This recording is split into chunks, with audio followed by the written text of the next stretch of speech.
আমরা খুব পরিষ্কারভাবে বলছি, আজ সিআইডির একটি টিম এখানে মাননীয় প্রাক্তন মুখ্যমন্ত্রী আমাদের জননেত্রী মমতা বন্দ্যোপাধ্যায়ের বাড়ির ঠিকানায় তারা এসেছিলেন এবং তারা মমতা বন্দ্যোপাধ্যায়ের ক্ষেত্রে কোনো তদন্ত নয়, তারা আমাদের সর্বভারতীয় সাধারণ সম্পাদক অভিষেক বন্দ্যোপাধ্যায়কে কোনো একটি তদন্তের জন্য তার সঙ্গে কথা বলার চেষ্টা করে। কিন্তু আমরা সবাই জানি মমতা বন্দ্যোপাধ্যায় এবং অভিষেক বন্দ্যোপাধ্যায় ইন্ডিয়া জোটের বৈঠকের জন্য এবং আনুষঙ্গিক কিছু গুরুত্বপূর্ণ বৈঠকের জন্য তারা দিল্লিতে আছে। অর্থাৎ মমতা বন্দ্যোপাধ্যায়ের যে কর্মসূচি সারা পৃথিবী জানে, সেটা জানার পরেও সিআইডি কেন আজ মমতা বন্দ্যোপাধ্যায় এবং অভিষেকের অনুপস্থিতিতে এলেন, এটাই বিস্ময়কর। তো এখানে ছিলেন যারা, তাদের মধ্যে অন্যতম আমাদের অন্যতম নেতা এবং আইনজীবী শুভাশিস চক্রবর্তী তাদের অনুরোধ করেন যে যেহেতু এই মুহূর্তে অভিষেক বন্দ্যোপাধ্যায় কলকাতায় নেই এবং মমতা বন্দ্যোপাধ্যায়ও নেই দিল্লিতে, ফলে কয়েকদিন সময় দেওয়ার জন্য তারা ফেরার পর সকলেই তদন্তে সহযোগিতা করবেন। কিন্তু শুভাশিস বাবুর এই অনুরোধ যারা এসেছিলেন তারা শোনেননি। তারা এখানে ঢোকেন এবং পার্টি অফিসে তল্লাশি করেন এবং তল্লাশিতে শুভাশিস বাবু সহ আমাদের যারা ছিলেন এখানে প্রত্যেকে পূর্ণ সহযোগিতা করেছে। সমস্ত রকম তল্লাশির পর দেখা গেছে সিজার লিস্ট শূন্য।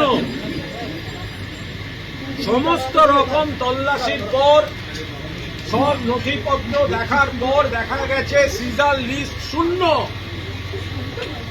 এর মাঝখানে আইনজীবী কল্যাণ বন্দ্যোপাধ্যায় এসেছিলেন, বিধায়ক মদন মিত্র এবং আমরা এখানে পৌঁছই, যেরকম আমরা আসি, আমাদের সিআইডি তখন ভেতরে ঢুকতে আপত্তি করে কারণ তল্লাশি চলছে। কিন্তু এই যে দীর্ঘ তল্লাশি, সেখানে শুভাশিস বাবু সহ বাকিরা পূর্ণাঙ্গ সহযোগিতা করেন, পূর্ণ সহযোগিতা করেন এবং সেই সহযোগিতার পর দেখা যায় সিজার লিস্ট শূন্য।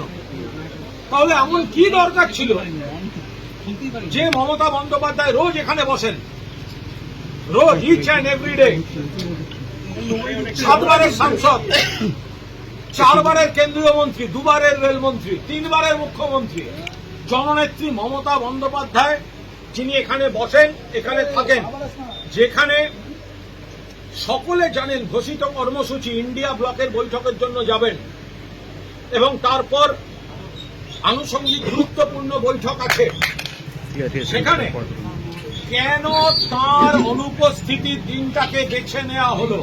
তাহলে তদন্তটা মূল উদ্দেশ্য, নাকি মমতা বন্দ্যোপাধ্যায়ের পোস্টাল অ্যাড্রেসে রাষ্ট্রশক্তি পুলিশ ঢোকাচ্ছে এটা জাহির করাটা মূল উদ্দেশ্য?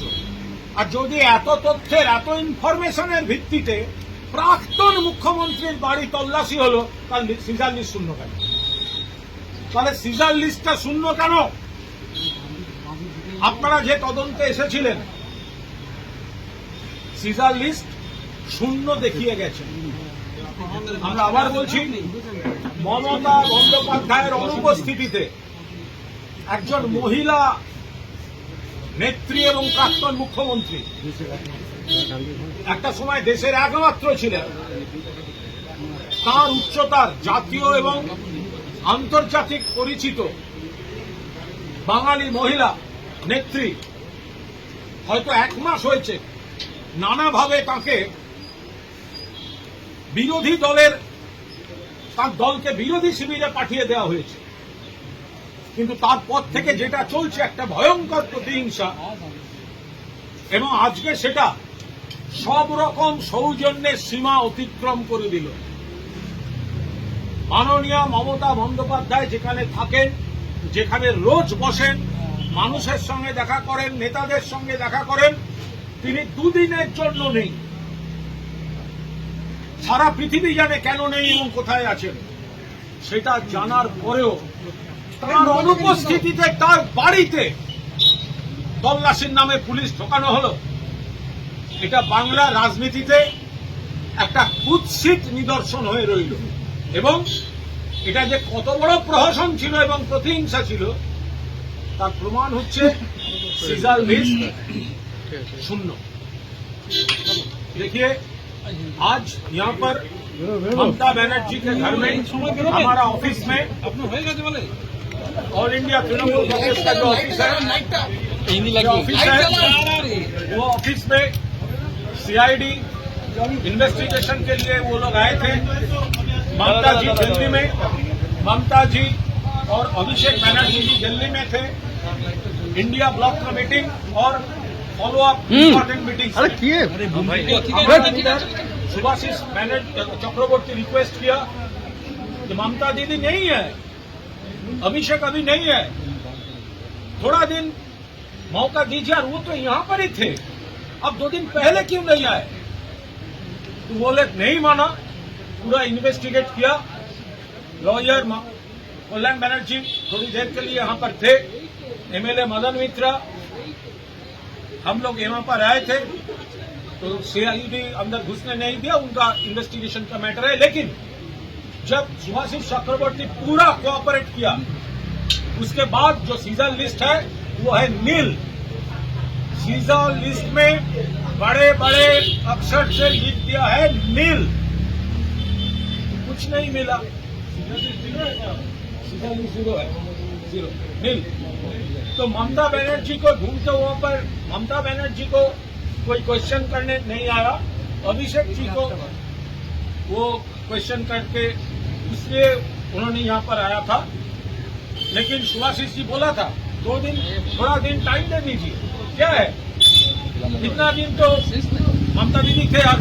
ये ममता दीदी का घर 7 times MP, 4 times central minister, 2 times central railway minister, 3 times chief minister, lady chief minister, उनका घर उनके एब्सेंस में आप ये क्या कर रहे हो? आपका प्रायोरिटी इन्वेस्टिगेशन है या एक महल, नेगेटिव महल क्रिएट करना है? तो ये अभी हमारा पार्टी पूरा देख रहा है, पूरा मैटर। और ये जो सीजर लिस्ट है वो तो अभी नील है। फिर